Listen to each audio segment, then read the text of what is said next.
From Studio 3 at Buzz TV, it's The Horse's Mouth with Tom McManus.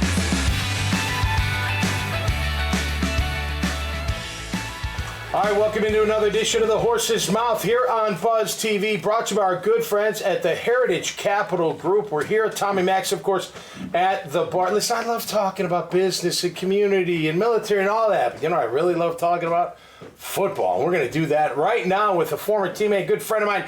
Greg Huntington is here. Dave Campo is here as well. What's up, my man? Doing well. Good to be here, brother. You held tight. How you doing, Tom? Yeah. Hi, Dave. How are you? I'm good to see you, Coach. Good. Always a pleasure. All right, Jags coming up. They're on a 3-game win streak. They travel to New Orleans. It's Thursday as we're taping this. Tonight, they take on the Saints. How you feeling about the team overall, Coach? Well, I think they've kind of gotten into stride now with a little momentum, and that's what I'm looking for. This is, an NFC game, which is not – every game's important, but it's not quite as important as the AFC games, but – the momentum is what's important. Yeah. And, I think they kind of caught their stride a little bit over in London and coming back with the Colts. I'm hopeful. It's a tough place to play. Yeah. New Orleans, the Bourbon Street. Phenomenal. Bourbon Street's rolling at about 10 o'clock in the morning and right up until game time. So it'll be a difficult game, and especially if Trevor's not 100%, which we don't know that yet. Not yet. But I look like this team understands what they have to do now, and they're not reading their press clippings as much. Yeah, put them away. Yeah, absolutely. Greg, have you ever had to play on a short week, like college, pro? Because we never played Thursday night back then, right? But do you remember ever having a quick turnaround? Where you felt like, man, I got I'm sure. Whether it was in college or in the pros, there would have been a time where you did have an abbreviated week where you were out of routine. But you just kind of figured it out. There may not have been as much contact when you have a shorter week like that to keep people healthy and keep your legs. But hey, it is what it is. So you got to figure out. They got a short week. We got a short week. That's right. They're banged up. We're banged up. It should be evenly matched as far as that's concerned. I'll tell you what. I think the one game, last week's game, I thought coming off of London, they might have been flat.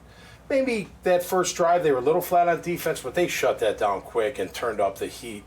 So that showed me a lot of resolve, a lot of character, in my opinion. Whereas before they went to London, I was like, you had a bad week of practice against Kansas City. I'm hearing, put the noise out of your head. Like, what noise? It's like week 3. And we got to get out of town to regroup. I was like, wait a minute, this seems weird. But what did they do? They went there, they took care of business, 2-0, and then they come home, Coach, in a game that maybe they'd be flat. They weren't flat. I think that says a lot about their team. Well, first of all, it's a division game, a very important game. Yeah. And I think that in itself makes it, a situation where they're up for that. Yeah. I think one of the things, they're doing more things now, especially on defense. They came out that first drive and they played straight zone. They did. And they just dinked and dunked all the way down. They made a play in the red zone. But then the very next drive, after we scored, they went to man coverage, and there comes a sack fumble. Yeah. A year ago, they weren't doing that. They were staying pretty vanilla in everything they did. But I think the coordinator and the players are now a little bit more, in tune. All right. How do you, during a game, one of your linemen just getting beat, or maybe you're just as a collective group not having a good game? Like, how do you? Do you say stuff to, you know what I mean? How do you get it, back to where you're performing? Yeah, every situation is going to be different. Obviously, your offensive line, you got 5 guys. You make up nearly half of your offense. But you're so focused a lot of times on you just making sure, you may have 85 plays in a game, and you're worried about the one where you give up a sack. Okay. So I'm surprised Trevor doesn't yell at his O-lineman more, because I'd be yelling at him, be like, man, I'm getting killed. He does get killed. He gets hit a lot.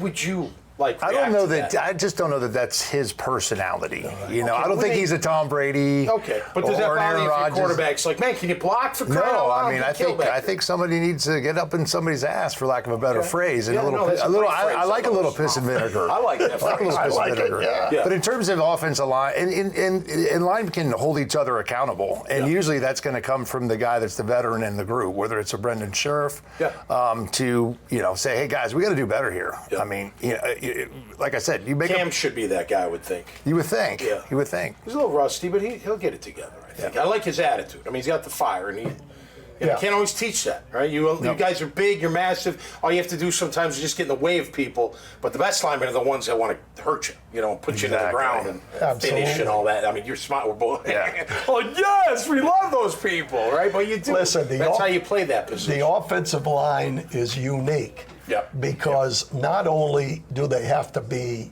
physical, but they have to be together. And sometimes it takes a little bit, somebody stepping up and saying, hey, guys, we're better than this. We need to get going, And, we had a guy back in the day with the Cowboys, Troy Aikman. He didn't pull any punches with the offensive line. He got in their face and said, listen, I don't want to go down again. That's it. Well, you see it every week, college, pro. That quarterback gets rattled. He's a different quarterback. I don't care the best. I mean, you see Mahomes get rattled. You see Tampa destroy him a couple years ago. You're like, man, that's Pat Mahomes. I thought he never gets rattled. They all get rattled. One of the things about this team, everybody looks at the defense, with sacks. We're not getting sacks. We're not getting this or that. Let me tell you something. If the quarterback is uncomfortable, a sack is like a turnover. You want it because it changes the dynamic of the game. But pressure, this team was like 4th in the league last year in pressures. And everybody said, well, they're not getting to the quarterback. But if that quarterback gets rattled, the game's over. And that's what we're doing a little bit this year. We're 15 pressure takeaways, lead. And takeaways, obviously. Yeah, I mean, that's a big part of it, right? When you look at teams that are successful, that turnover ratio is huge, and rattling that QB is gives a you big a chance. part about it. Yeah, absolutely. I gotta admit, I gotta think your answer is going to be run blocking. But did you like run blocking better than pass blocking? I did. I mean, that's very perceptive of you, being a linebacker. I don't just mean you. I preferred to run block. I felt like I could do that. I was much more confident in run blocking than pass protection. Of course, when you're going against guys like John Randall and Warren Sapp and Eric Swan and Reggie White, those guys are pretty darn good. And trying to stay in front of them and keep them to get to the quarterback isn't an easy task. You bringing up Eric Swan. When I was at BC, he was on a semi-pro team in Massachusetts. He got drafted Bay State Titans. Yes. That was incredible. First rounder from semi-pro football. Didn't play in college. Maybe in the modern era. And then his career was somewhat cut short because of a knee injury, but he was as good as any of those guys I just mentioned. No doubt, he was a beast. He was massive too. All right, how do you feel about the game tonight, Chris? What do you think? I'm cautiously optimistic. With or without Trevor, does that play part of it? Like if he doesn't play, let Beathard earn his keep. I mean, I think that's the way look. I think coming off of 2 weeks in London and then having to play a home game, that's a divisional game, right? This to me is a setup for a letdown. And I hate to say that because I want the Jags to win every game. Yeah, of course. But and to Dave's point, though, I mean, it is an NFC game, so it doesn't really hurt that bad if you were to lose it.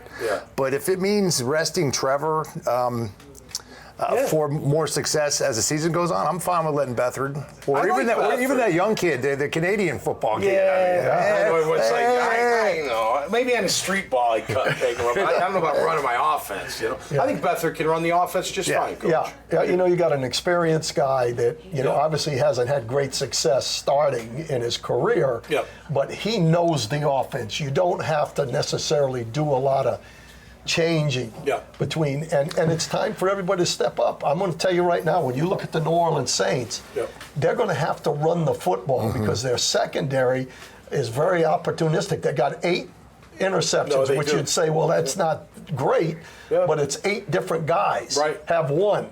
So you don't know when it's going to happen, but running the football, that gives you a chance to attack. But that's what concerns me, because from day one, we have not had continuity on the offensive line. Whether you have young players, where you have guys get injured, guys move, everything on the offensive line comes down to you gelling together and feeling confident about the guy next to you fulfilling their responsibility. And sometimes that's team blocks, slip blocks, scoop blocks, whatever that is. I mean, we're still not there. As we wrap up, do they have the right lineup across the 5, do you think? From left tackle to right tackle. Well, it just depends on what the lineup is because I mean, Cam, Shadley, Fortner, Scherf, and Anton. Is Scherf playing? The right 5. I didn't know. Hance. Throw in Hance. Okay. I think all those guys are in the right spot. Okay. For sure. Coach? Last word. I mean, I think that's, what they have to do right now. Yep. I was a little surprised. I guess Barch must be in the doghouse. Yeah, something's because up. I thought for a minute, a small minute, that he would come in and they would shift Shatley over to the right side, but they didn't do that. They went with Hands. But you know what? He's never played right for some reason. Yeah. You know what I mean? Yeah. It's a difference. Figure it out, though. I mean, I agree. at this level, you got to be able to play left guard, center, and right guard as an interior alignment. That's right. That's right. All right, fellas. Thanks so much. You got a win tonight, Coach? I got to win. Good. I do Absolutely. too. Good to see you. I'm going with a win. You're the man. You're the man. All right, that'll do it for us. Love talking jag ball, talking any kind of football on this show. Makes me happy, and you could do that too. Well, college, high school, pro, whatever. You want to sit here and talk some ball, we could do that too right here on the Horse's Mouth. Make sure you check us all out at iwannabuzz.com for this conversation and many, many others. And until next time, we'll see you right here. Stay cool and be safe. We'll see you right here on the Horse's Mouth. Cheers. The team at Heritage Capital Group is special because it's a collection of people across the spectrum. We have people who have been in the shoes of owners that are looking to buy and sell, and professionals that have executed transactions helping buy and sell companies for decades. I think when you talk to us, see what our experience is, see what our skills are, see the reach that we have, you'll be very happy with the recommendation.